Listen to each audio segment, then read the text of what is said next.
grab a cup of tea because I'm going to be discussing something I've become very passionate about the past few months, and that is intentional dating. The reason why I'm so passionate about this is because I'm all about living with intention and designing your life and really just living aligned to you and not like worldly expectations. I feel that often our relationships, it's more towards the default end of things instead of being really intentional with them. And we fall for people based more on like chemistry versus someone that will really be a good partner to us, someone that complements us. So that's why I wanted to address this topic. The very first part of this is living on purpose. And in order to do this, it starts with like a lot of self-discovery work. And with self-discovery, what I mean by that is knowing what your values are, knowing your triggers, which is going to be really beneficial in relationships. Just understanding, like, knowing my Enneagram has really helped me, and just understanding how I react to different things, knowing what my boundary, like, helping me define my boundaries a little bit better just by understanding yourself a little bit more so you can really just set yourself up for success in your relationships before you get into a relationship. I think it's really important that you establish what your purpose is in life first. I do think there are circumstances where other people can influence your purpose, but if you have like a strong drive, a strong mission, and you know that it's something that you need to do for yourself, like that's how I felt. Like I felt like I needed to establish my own footing and my purpose before I let other people in, because in like relationships, because it can be often like a distraction. Once you start to walk in your purpose, it often fills that void that we often feel being single, and we want to fill it with like another relationship. But if you can fill that instead with like purpose, then you're going to be able to like discern who is going to be a good relationship for you or not, and not just dating people to fill like a void in your heart, because that's when you can get into trouble. You can overlook red flags, you can start to lose yourself into relationships. It's just really important to first establish yourself as a person first, knowing who you are, what you need, knowing what your purpose is, and then inviting somebody else in your life as a complement to that, rather than just having someone in your life and hoping that it all works out. This can be extremely difficult, especially for people who have been in relationships since they were really young and just are so used to having that person next to them. Something I like to remember is timing is everything, and I do believe in like divine timing. I don't think we can rely solely on that. Like we have to be taking a step toward and forward in the right direction. Just try giving yourself that space and see what comes out of it. I'm really big on setting dates for things. So for setting dates on the amount of time you want to be single for example. And maybe this means just not being like on dating apps. If someone comes into your life, like I'm not saying like, hey, I'm in my single era right now, like I can't talk to you, but just giving yourself a time, a break of you're not actively pursuing it and you're not putting all this time of energy into it. And instead putting time of and energy into your own growth and your own development and knowing what you want in life and things like that. And just doing that inner work. The more you dive into that, the more content and fulfilled you will feel by your own development and growth, and the less you will want to have someone else to, to fill that void in your life if you're someone who isn't used to that already. So, as part of this video, I wanted to address singleness before I address like intentional dating and my thoughts on that.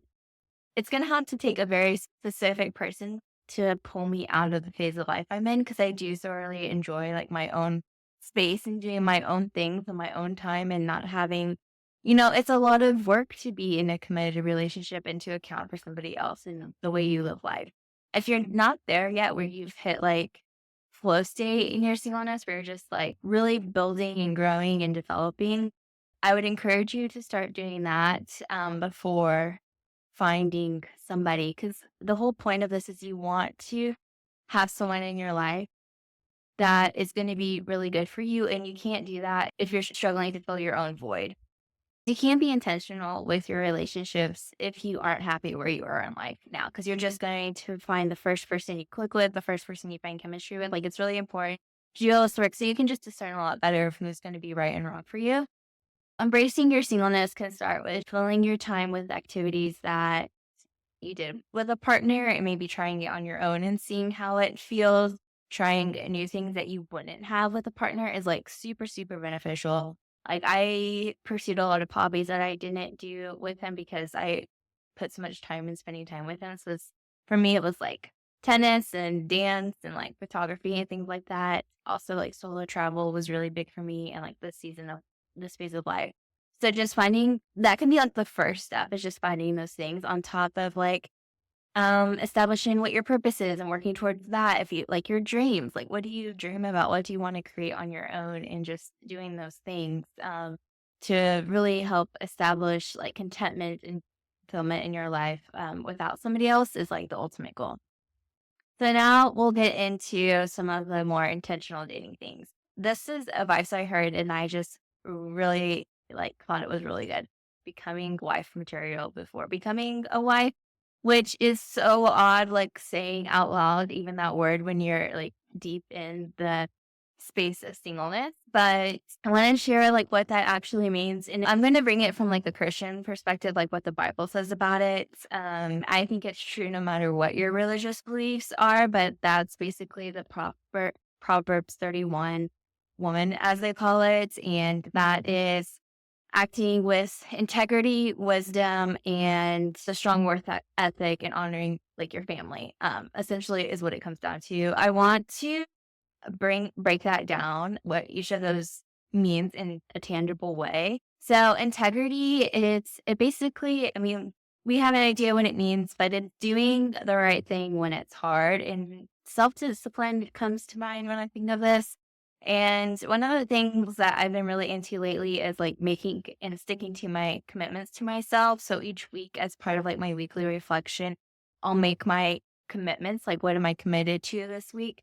So for an example of that is for the longest time, I was having a hard time like waking up at my alarm. It makes me feel really sluggish when I do that. So I wanted to stop doing that. So it was part of like my weekly commitments one week. It was wake up at alarm and not push snooze. So things like that. And it can be bigger or even smaller than that. But just keeping those commitments to yourself, being just self-disciplined, not I have a hard time with this because sometimes I can take it to extremes, but with discernment, like what's really going to help you in life. Another part of this is like letting your yes be yes and your no be no, sticking with your decisions and not going back and forth. And also like setting your boundaries. So just being really firm in who you are, what you need, and like what you need to do to become a better version of yourself is what I think about when I think about integrity. There's even a bigger part to this, a more obligation to do what's right and just holding yourself to the utmost standard and living for a higher good and not just what society is doing or what other people are doing if you know something is better. The next part of this is wisdom. And when I think about wisdom, I think about like a mentor. And when I think about mentors, I think about somebody who has experienced things. So wisdom can be cultivating a community where you have mentors that you can confide in. Wisdom can also be like just a reflection practice so that you're not making the same habitual mistakes over and over again and falling into repeated patterns, but catching yourself and making those into like weekly commitments on how you can push yourself further. I like to say that life is happening for you, not to you. There's always a lesson in whatever you're going through right now. And it's our responsibility to take into full consideration of what that lesson is and actually learning the lesson before we can get the next phase of things that life needs us to be to become that better version of ourselves. And then lastly, a strong work ethic. Again, I'm going to refer to the Bible for this because it just puts it out plain and simple. But in Genesis 2:15, the Lord took the man and put him in the Garden of Eden to work it and take care of it. So as humans, we are just naturally inclined to work. What comes to mind when I think about this is like people who retire and stop working. Sometimes their health will decline when they no longer have that sense of purpose if they're still in that work their entire life. So we always need to be working towards something, even if it's not like career work, but whether that's giving back or like working on our own areas of life, taking pride in the work that you do, doing your best, giving your best effort in the things that you do, and really taking the time to appreciate what you've accomplished and what you've done. So now I want to get into the first part of dating intentionally is how you should prioritize your relationship. Like, does it come first or does it come second, third, or fourth? Like, I want to talk about that and address it before you're in the covenant of marriage. I don't think that your relationship needs to be your number one priority. If you are a believer, your number one priority needs to be God. Number two, I think, is like family and friends because those are your ultimately support system. If you're just dating someone, your family needs to still come first. Third is your purpose and your mission and ultimately looking after and taking care of yourself because if you aren't doing those things, you're not going to show up as the best version of yourself for other people. I don't think it's fair to expect that we are number one in the person that we're dating's life, our significant other, boyfriend, girlfriend, whoever that is. I don't think we should expect to be number one in their life, and they shouldn't be number one in our life. Again, that gives you space to discern whether there's someone that you can spend the rest of your life with, because ultimately you should be dating to marry someone. And two, it's not their place yet. When you do get married, then they would fall into that second category of like family, and then you prioritize them higher because that is like your one now, so obviously, but yeah, just I think taking the pressure off when you first start dating of like prioritizing them in everything you do and then having other things like fall off the radar because you're putting time of energy into something. And then if you break up and you've like been totally consumed with this person and you put all this other stuff off, I think a lot of resentment comes in. And so I think it's good to just avoid all of this altogether. How we start to lose ourselves in relationships. We need to stand very firm in our own purpose in our own lives and having a person as a complement to us, not as like an extension of us. I think it's really tricky not to have a significant other be such a big role in our lives where they're literally an extension of you. I want to get into more of the heart of dating and culturally we're accustomed to like the concept of fun dating. So dating to have fun, to enjoy the company of somebody else. And especially if you're lonely, this is super exciting. The beginning stages of dating is in the honeymoon phase. Like you're having fun, you're enjoying, like everything is just fresh and new and you're experiencing all these different things together, going on date nights all the time. But I think we need to shift this a little bit. And instead of just having the fun, taking this time to just really get to know the person. I think people can be kind of hesitant to do this, but the quicker you do this, the faster it will be to trust them. And then you're able to discern a lot better of like how they fit into your life and you're able to like completely trust them. So like why waste time? Like get to know what their triggers are and like the good thing qualities about them, the bad qualities and things about them. Like get to the root of it. And I know things just naturally play out, and I'm not saying like force it too hard, but put less emphasis on just having fun and put more emphasis on those deeper, more intentional conversations with substance that will really help you learn about the person so that you're not just spending all this time on the surface level of things. When you are just putting too much emphasis on fun, this is what can lead to stagnation in the relationship because once you've been out of the fun phase, once you've been doing stuff and you get kind of bored, and then you've never really learned how to talk to your partner in a deeper way, like, then it just falls flat and it gets stagnant and you aren't making each other better. You could have just been so much further along with your partner. And I recommend before you start dating, like circling back to like the self-discovery phase is to think about your past relationships and figure out what you need and what you don't want in a relationship. Like think about in your past relationship what you constantly fought about. I feel in relationships, the fight might be different, but it's almost always revolving around the same issue.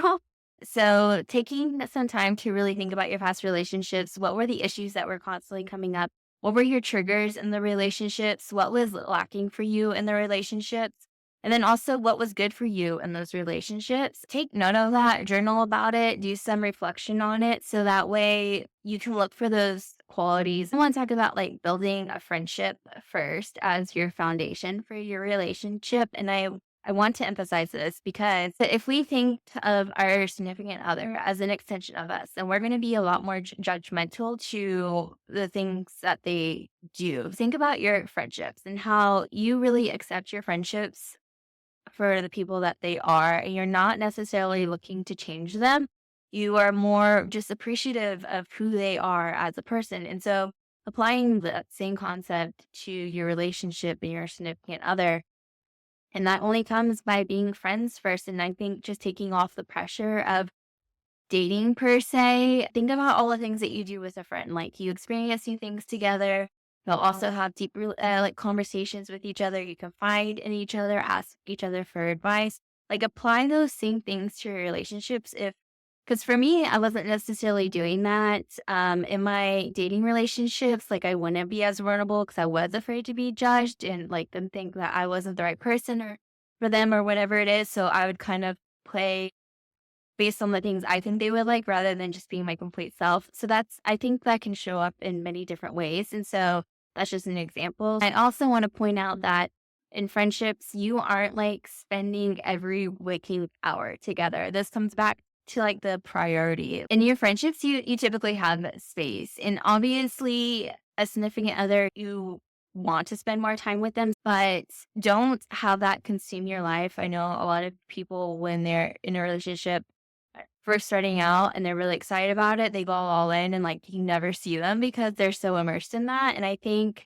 just don't think that's the right way to go around things. You don't want to put on rose petal glasses and be completely infatuated with somebody because you're going to miss all the red flags that are going to end up down the road. And then you've just wasted all this time when you could have been a lot more intentional from the beginning. Ultimately, my goal with this video was to show you that if you date with purpose, then you are less likely to settle. And I don't want any of us settling for none less than our best selves, and with that, our best partners. And my key takeaway from this is I just want to share the importance to know who you are first before having another person feel that for you. It can become pretty toxic pretty quick. So just be careful about that. I would love to know, like, what is your intention for this season of singleness? And if you like more videos like this, specifically around like intentional living, that's really what this channel is about. So I'd love for you to subscribe.